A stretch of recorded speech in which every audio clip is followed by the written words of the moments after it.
শুভ সকাল বন্ধুরা। আমার পাঞ্জাবির কাজটা শুরু হয়ে গেছে। আমি এখানে বোতামের পাশ দিয়ে একটা বর্ডার করে নিয়েছি। বর্ডারটা আমি ট্রায়াঙ্গেল শেপের করেছি এবং এখানে আমি সাটিন স্টিচ দিচ্ছি।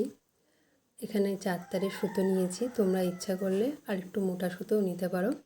এবং এখানে হোয়াইট কালারের সুতোর বদলে তোমরা যে কোনো লাইট কালার অর্থাৎ অফ হোয়াইট বা ইয়েলো, যদি ব্ল্যাকের ওপরে পাঞ্জাবিটা হয় তো করতে পারো, কাজটা ভালো লাগবে। আর দেখো আমি সুতোটা নিডিলটা যেখান থেকে তুলে নিচ্ছি, সুতোটা কিন্তু আমি বাঁ দিকে রাখছি, এটা একটু খেয়াল রাখবে। সাটিন স্টিচটা খুবই ইজি, কিন্তু শুধুমাত্র এই খেয়াল রাখবে যে সুতোটা কিভাবে রাখছো।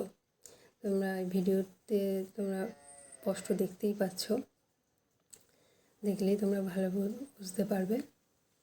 তো এইভাবে আমি পুরো বর্ডারটা করে নেব।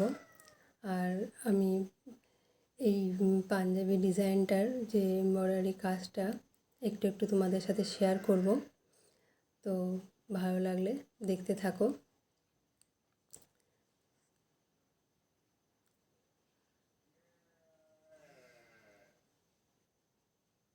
ধন্যবাদ।